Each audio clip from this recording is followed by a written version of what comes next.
안녕하세요. 부자 오빠입니다. 장이 좋을 때는 누구나 장기 투자자라고 하는데 사실 하락장 몇 개월만 겪어보면 대부분의 투자자들은 떠납니다. 왜냐면 장기 투자하는 게 되게 바보처럼 보이거든요.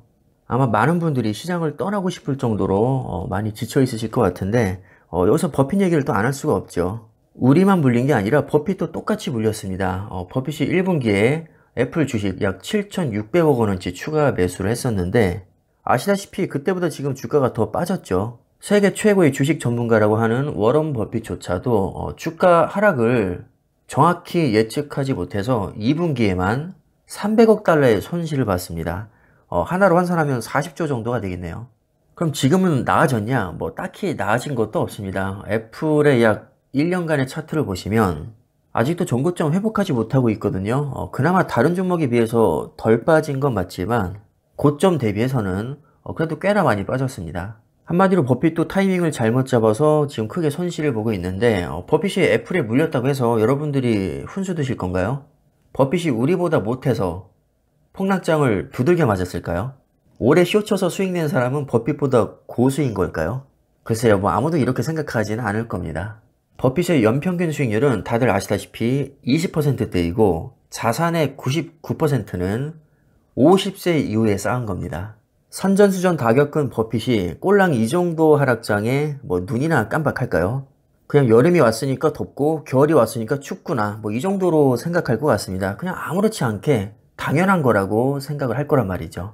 중요한 것은 타이밍이 아니라 시장에 오래 붙어 있어야 한다는 겁니다. 장기 우상향을 믿고 복리로 돈을 굴려야 자산가가 될 수 있습니다. 버핏이 이렇게 자산가가 된 거잖아요.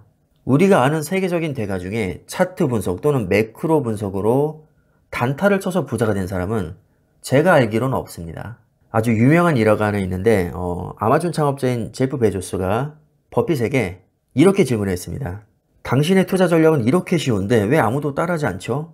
그랬더니 버핏이 아무도 천천히 부자가 되고 싶어 하지 않기 때문입니다.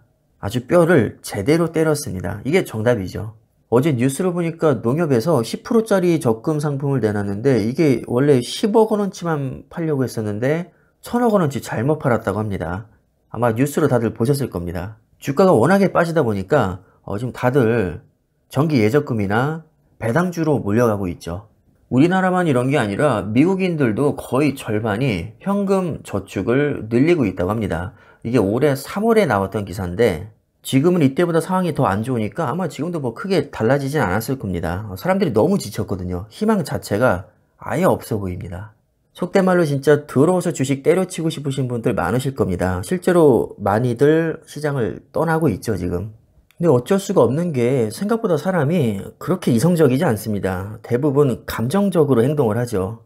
이걸 어떻게 알 수 있냐면 우리가 만약에 이성적이라면 통계에 기반해서 자, 우리가 우량주에 장기 투자하면 무조건 수익이 난다. 정말 거의 100%에 가까운 확률로 장기 투자하면 큰 수익이 나고 버핏 같은 사람들도 실제로 그렇게 부자가 됐으니까 시황에 상관없이 그냥 좋은 주식 사 모으기만 하면 되는 거거든요. 근데 이게 생각처럼 쉽지가 않습니다.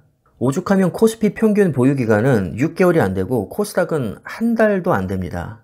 그리고 실제로 대부분의 개인 투자자들은 주식으로 돈을 못 벌죠. 왜냐면 시장이 좋을 때는 다들 돈 벌었다고 하니까 적금 깨고 주식 투자를 하고 그래서 고점에 물리고 폭락장이 찾아오면 너무 견디기가 힘드니까 홧김에 털고 나가기 때문입니다. 실제로 뱅크 오브 아메리카의 조사에 따르면 지난 1930년 이후 S&P 500 지수가 10년마다 실적이 가장 좋은 10위를 놓치면 총 수익률은 28%, 그러나 투자를 계속할 경우에는 17,715%의 수익률이 나왔습니다. JP모건에서도 똑같은 결과가 나왔고요. 노후를 위한 투자는 현재 시장 상황과 상관없이 장기적인 전략을 뜻한다. 전문가들에 따르면 종종 장기적인 안목은 주식시장이 변동하는 동안 불안감이나 공황 매도, 충동을 최소화하는 데 도움을 줄 수 있다. 결론이 뭐죠? 그냥 가만히만 있으면 수익이 보장이 되는데도 대부분 가만히 있지 못한다는 겁니다. 대부분 시장 상황이 안 좋으면 손실을 최소화하기 위해서 시장을 떠나 있는데 그 떠나 있는 기간 동안에 갑자기 상승장이 와버리면 들어가기가 더 힘들다는 거죠. 아니 상식적으로 내가 50달러에 가지고 있던 주식을 30달러까지 빠질 것 같아서 팔고 나왔는데 갑자기 70달러가 됐습니다. 그거 어떻게 삽니까? 못 사죠.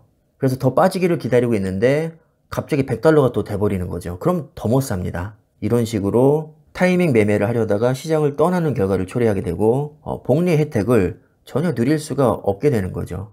애초에 시장을 왜 떠났을까요? 더 빨리 부자가 되고 싶으니까요. 하락장은 피하고 싶고 상승장은 다 누리고 싶으니까 자꾸 시황을 분석하면서 타이밍 매매를 하는 겁니다. 근데 이게 우리 생각처럼 그렇게 쉽고 뻔하게 흘러가면 누구나 부자가 될 수 있을 텐데 실제로는 그렇지가 않다는 거죠.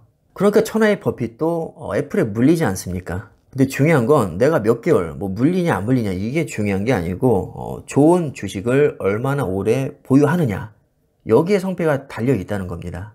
당연히 지금 상황에서는 이 말이 귀에 들어올 리가 없죠. 왜냐하면 그 말대로 내가 존버를 해서 더 큰 손해를 봤거든요. 그러니까 좋은 주식에 장기 투자라는 얘기가 지금 상황에서는 엉터리로밖에 들릴 수 없는 겁니다. 누가 봐도 굉장히 비합리적인 얘기이기 때문에 당연히 단타를 치게 되는 것이고 단타로 한번 재미를 본 사람은 절대 그 맛을 끊을 수가 없습니다. 그래서 더 적극적으로 단타를 치게 되고 결국에는 가만히 있는 사람보다 못하는 결과가 나오는 게 대부분입니다. 이 정도면 제 의도가 충분히 전달됐을 거라고 믿겠습니다. 영상 마무리하겠습니다. 감사합니다.